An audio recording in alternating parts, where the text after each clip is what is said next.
Hello everyone, welcome to our YouTube channel. हमारा आज का सेशन अगेन कॉस्टिंग सब्जेक्ट से रिलेटेड है, जहां हम लोग डिस्कस करने वाले हैं अबाउट ओवर टाइम। अभी हमारा जो टॉपिक चल रहा है वो चल रहा है रिलेटेड टू एम्प्लॉय और लेबर कॉस्ट, जिसमें हमारा नेक्स्ट टॉपिक है ओवर टाइम।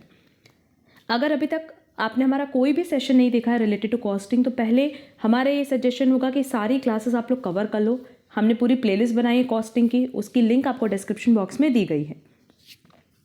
तो चलो फिर जल्दी से अपना आज का टॉपिक स्टार्ट करते हैं। जहाँ हमारे पास पूछा है कि ओवर टाइम मतलब क्या होता है, तो सिंपल है कि अगर आपको 8 आवर्स के लिए अपॉइंट किया गया है और आपने 9 आवर्स के लिए वर्क किया, तो ये जो 1 घंटा आपने एक्स्ट्रा वर्क किया इसी को कहते हैं ओवर टाइम, जब आपने नॉर्मल वर्किंग आवर्स से ज़्यादा काम किया। क्लियर? लिखा है work done beyond normal working hours. अच्छा, जो ओवर टाइम पेमेंट होता है ना, वो जनरली क्या होता है कि जैसे मान लो आपको पर आवर जो पे किया जा रहा है वो किया जा रहा है 80 रुपीज़। तो ओवर टाइम का जनरली चाहे तो 1.5 टाइम्स होता है या 2 टाइम्स होता है। जो भी आपको नॉर्मल पेमेंट हो रहा है ना, उसका डबल पेमेंट किया जाता है फॉर ओवर टाइम। लिखा है wages paid for over time eight normal rate, मान लेते 80 rupees, plus premium extra payment for over time work, again मान लेते 80 रुपीज़।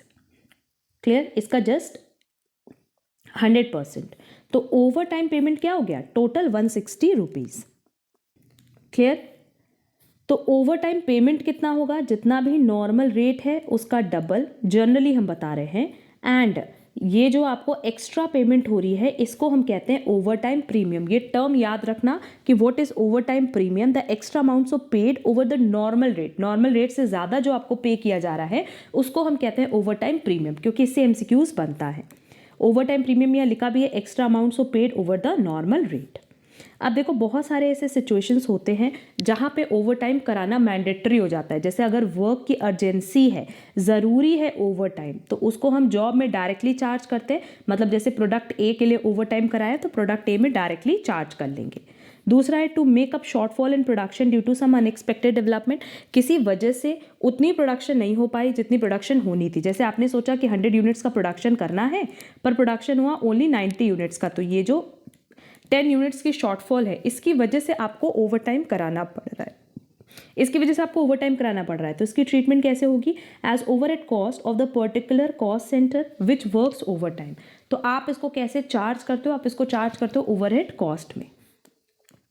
नेक्स्ट है to make up shortfall in production due to some fault of management. अगर management की गलती की वजह से शॉर्टफॉल हो रहा है इन प्रोडक्शन और उसकी वजह से आपको ओवर टाइम करना पड़ रहा है, तो if overtime is worked in a department due to the fault of another department, then premium should be charge to the latter department. तो जिस डिपार्टमेंट की गलती की वजह से प्रोडक्शन नहीं हो पाया या प्रोडक्शन का शॉर्टफॉल है, उसी पर्टिकुलर डिपार्टमेंट में आपको ओवर टाइम प्रीमियम चार्ज करना होता है।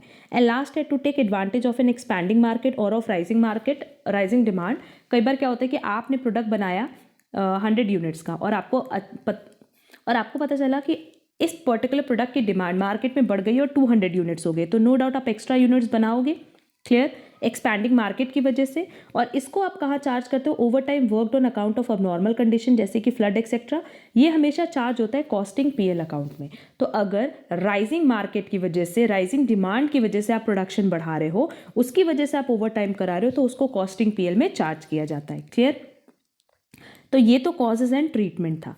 एक पॉइंट जो आप लोगों को याद रखना है, जो कि कई बार एग्जाम में पूछा भी है, कि एज पर फैक्ट्रीज एक्ट 1948, अगर एक वर्कर फैक्ट्री में वर्क कर रहा है फॉर मोर देन 9 आवर्स और for more than 48 hours in a week, ये है इन अ डे और ये है इन अ वीक, तो हम कहते हैं कि वो ओवर टाइम कर रहा है और उस केस में उसको नॉर्मल रेट का डबल रेट पे किया जाता है। ये किसके according? As per factories act 1948।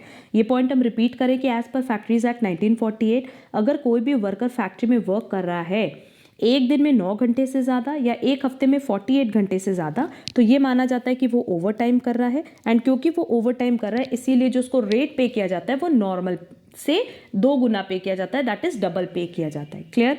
ये पॉइंट भी आप लोग को याद रखना है, क्योंकि एग्जाम में क्वेश्चन पूछता है एमसीक्यूज फॉर्म में। ये हमारा पूरा टॉपिक रिलेटेड था ओवर टाइम से। उम्मीद करते हैं कि इसका पूरा कॉन्सेप्ट आप लोग को क्लियरली समझ में आया होगा। और अगर अभी भी कहीं कोई डाउट है ओवर टाइम से रिलेटेड, तो आप लोग कमेंट बॉक्स में कमेंट करके पूछ सकते हो। और साथ ही साथ आप हमसे टेलीग्राम पे भी कनेक्ट कर सकते हो। अगर आपको आज की क्लास यूजफुल लगी तो वीडियो को लाइक, कमेंट, शेयर ज़रूर करना। अब हम लोग मिलेंगे हमारी नेक्स्ट क्लास में। आज के लिए बस इतना। Thank you so much.